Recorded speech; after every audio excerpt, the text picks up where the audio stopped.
శ్రోతలందరికీ నమస్కారం. Old stories by Bala ఛానల్కు స్వాగతం, సుస్వాగతం.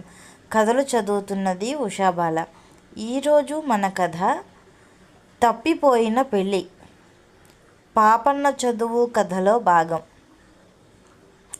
పాపన్న పెళ్లి చేసుకుని ఒక ఇంటివాడైతే బాగుండునని అతని తల్లి అనుకున్నది. ఎందుకంటే పాపన్న చదువుకున్నాడు, రాజబహుమానం కూడా పొందాడు, పెళ్ళీడు వాడు అయ్యాడు. అయినా ఊళ్ళో వారెవరూ పాపన్నకు పిల్లనిస్తామని ముందుకు రాలేదు. ఎందుకంటే అతను ప్రయోజకుడన్న నమ్మకం ఎవ్వరికీ కుదరలేదు. ఇప్పటికీ అతను అస్తమానము పరోపకారం చేయటంలోనే మునిగిపోయి ఉంటున్నాడు కానీ తన సొంత వ్యవహారాలేమీ చూసుకోవటం లేదు. అసలు అతను ఇంట్లో ఒక్క క్షణం ఉండడు. అందుచేత పెళ్లి చేసిన పాపన్న ఇంటి పట్టున పడి ఉండడని, పెళ్ళాం కష్టసుఖాలు పట్టించుకోడని ఊళ్ళో వాళ్ళు అనుకుంటున్నారు. పాపన్న కోసం పిల్లలను వెతికించగా 3 కోసల దూరాన ఒక పిల్ల ఉన్నట్టు తెలిసింది. పాపన్న తల్లి తమ ఊరి నుంచి ఒక శాస్త్రులు గారిని పంపి ఆ సంబంధం మాట్లాడించింది. ఆ పిల్ల అందంగానే ఉంటుంది, కానీ అనాథ.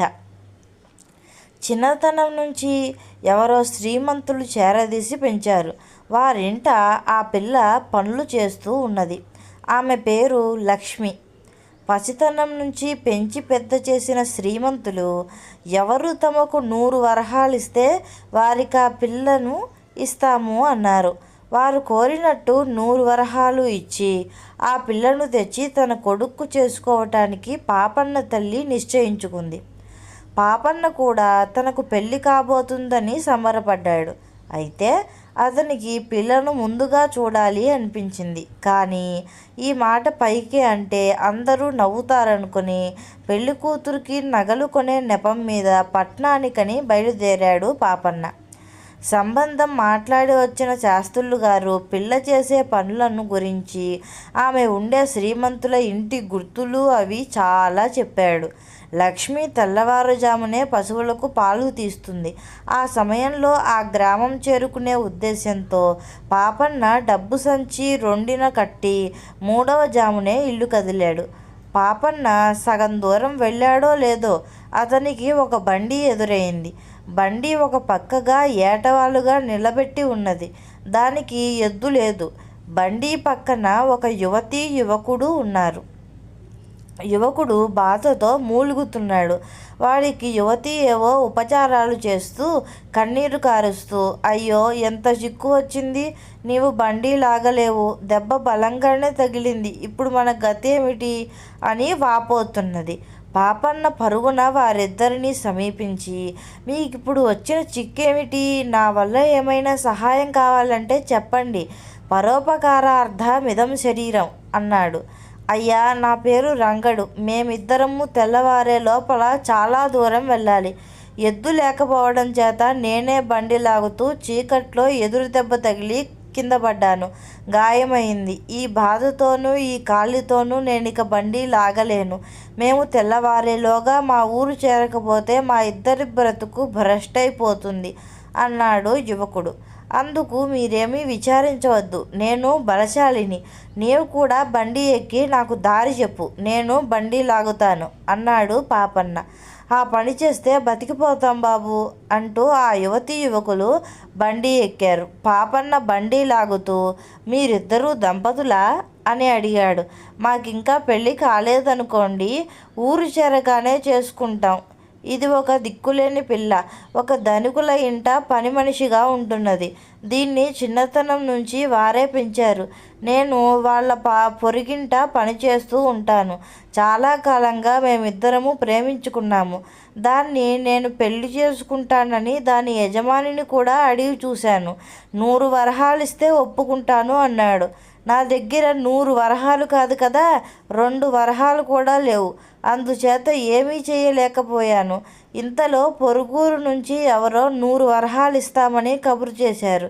దీని యజమాని ఒప్పుకున్నాడు. దీన్ని చేసుకోబోయేవాడు మట్టిబుర్ర అని తెలిసింది. ఈ మాట విని అది ఏడ్చింది. మేమిద్దరము రహస్యంగా మా తాతగారి ఊరు పారిపోవటానికి నిశ్చయించుకొని అర్ధరాత్రి వేళ బయలుదేరాం.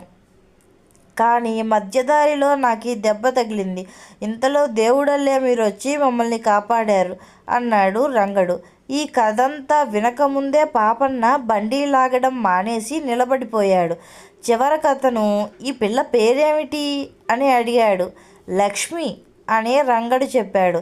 అయితే మీరు పారిపోవలసిన అవసరం లేదు, తిరిగి పోదాం అంటూ పాపన్న బండిని తిప్పాడు. ఉండండి ఉండండి, మేము ఆ ఊరిలో కనిపిస్తే మమ్మల్ని ఇద్దరిని చీలుస్తారు అని రంగడు విలవిల్లాడాడు. ఆ ధనికుడికి డబ్బివ్వకుండా లక్ష్మిని ఎత్తుకుపోవటమే అసలైన నేరం. హాయిగా డబ్బు పారేసి మహారాజులాగా పెళ్ళాడు అన్నాడు పాపన్న. నా దగ్గర చిల్లిగవ్వలేదని లోగడే చెప్పా కదా అన్నాడు రంగడు. నా దగ్గర డబ్బు ఉన్నది, నీకు కావలసిన 100 వరహాలు నేనిస్తాను, సరేనా అన్నాడు పాపన్న. వారు ముగ్గురు లక్ష్మి ఉండే గ్రామం చేరేసరికి తెల్లవారిపోయింది.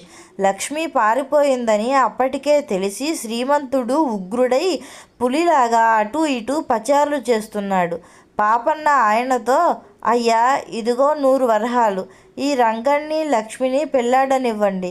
100 వరహాలు ఎవరిస్తే వారికి లక్ష్మినిచ్చేస్తామన్నారట కదా అన్నాడు. నిజమే, కానీ లక్ష్మిని పాపన్న అనే అతనికి ఇచ్చి చేస్తానని మాట ఇచ్చేశాను. రేపో ఎల్లుండో వారు పైకం తీసుకువస్తారు. లక్ష్మిని రంగడికిస్తే నేను మాట తప్పిన వాడిని అవుతాను కదా అన్నాడు శ్రీమంతుడు. ఆ భయం మీకేమీ వద్దు, ఆ పాపన్నని నేనే. పాపం వాళ్ళిద్దరూ చాలా కాలంగా ఒకరినొకరు ప్రేమించుకున్నారట. నేను ఈ పిల్లను కాకపోతే మరొక పిల్లను చేసుకుంటాను అన్నాడు పాపన్న.